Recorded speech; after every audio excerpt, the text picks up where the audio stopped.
Hello everyone.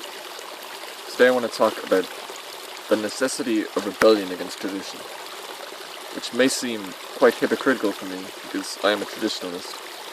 I believe our society has strayed way too far from the traditions of yore, and it would be far healthier for us to bring back ancient traditions in our personal lives as well as in the engagements of the collective. However, in this video I'll make a few points on why I believe that the attitude many reactionary people have regarding tradition is erroneous. First and foremost, the idea that we should force traditions on people, and we should force people to practice traditions, and in society will become healthy again, and spiritually strong, and people will be happy, and they'll live a just lifestyle. This is false, because when people follow the orders of tradition by necessity, by duty, the tradition itself is not affirmed.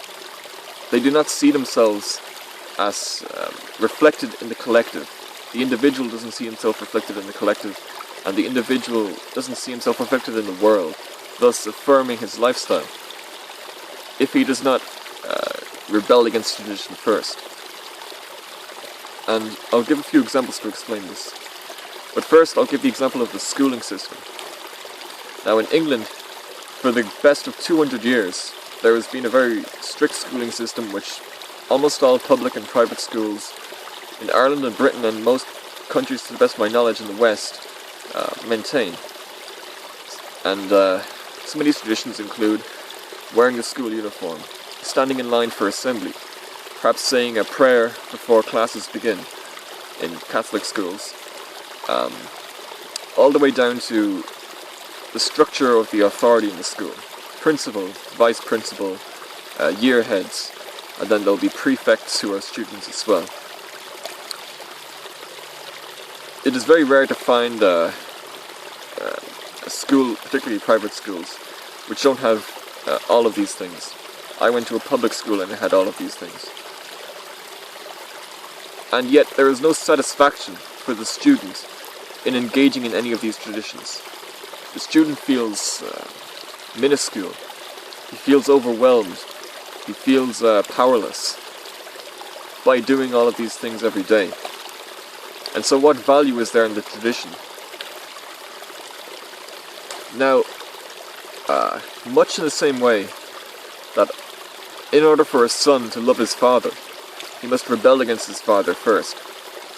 And the son will find that there are certain parts of his father which he simply loses the will to rebel against, which he simply can't rebel against, as much as he tries.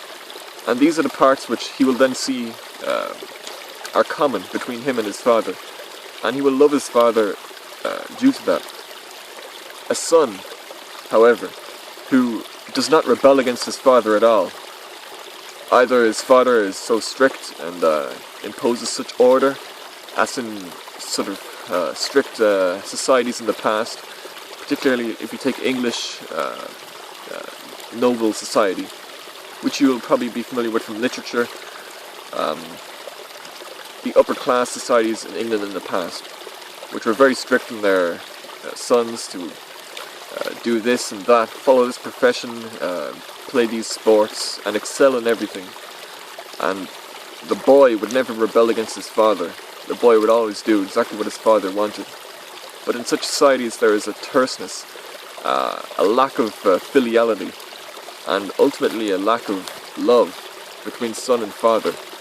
There is reverence, there is respect, but there is not filial love.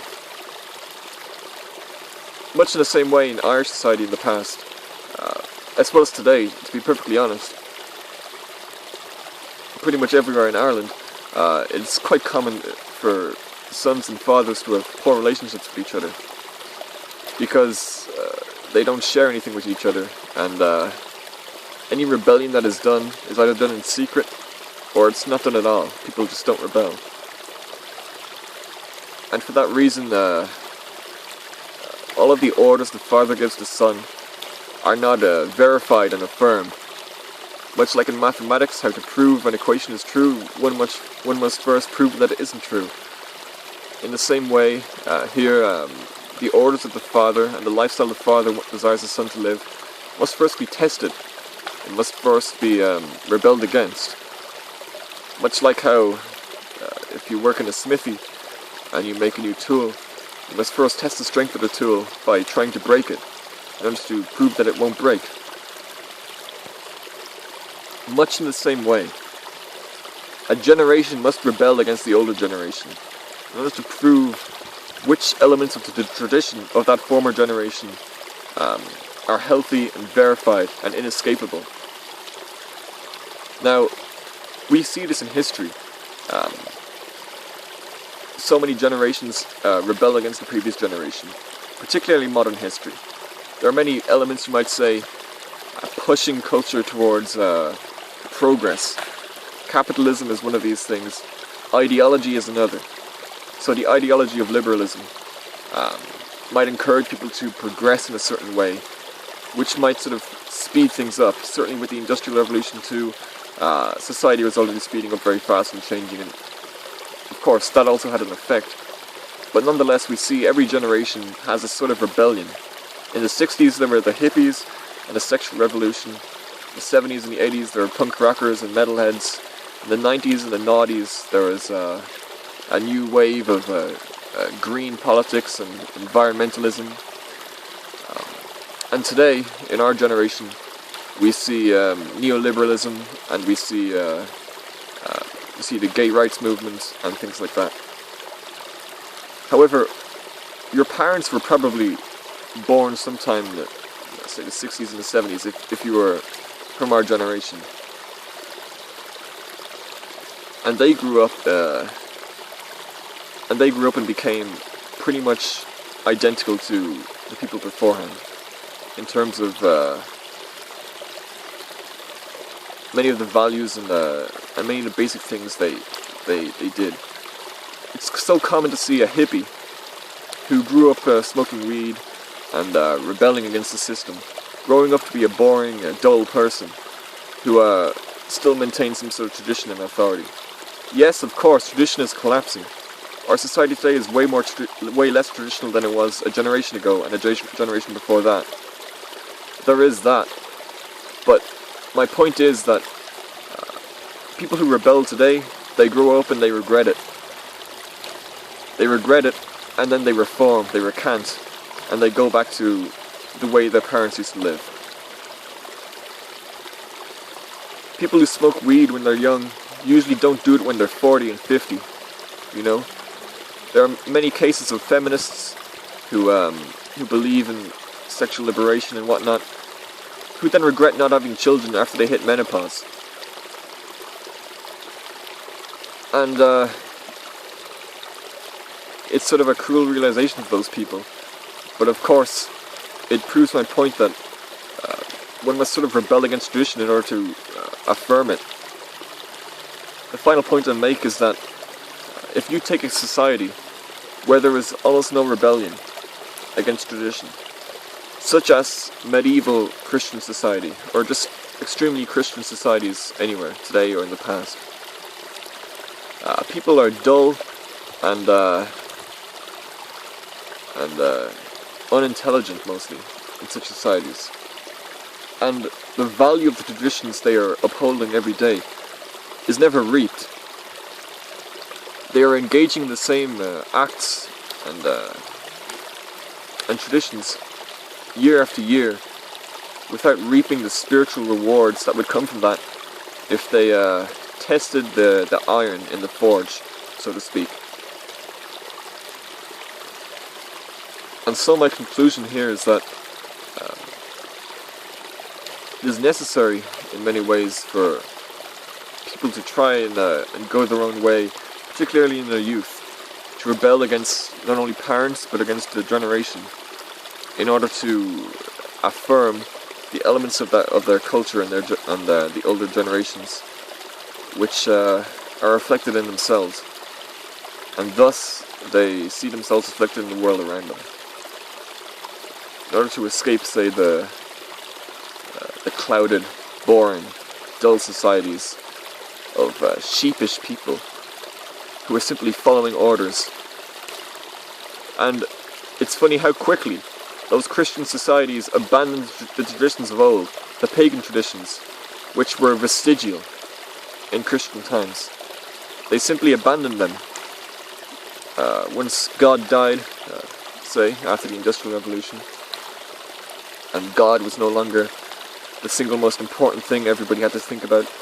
Now we also had the books we read and ideology and whatnot. And once people were encouraged to think for themselves and be individuals, people abandoned all of those vestigial traditions just like that. And the fact of the matter is that they were never reaping any benefit from any of those traditions in the first place. That's why they abandoned them. In order to practice traditions which have value, you must test the iron.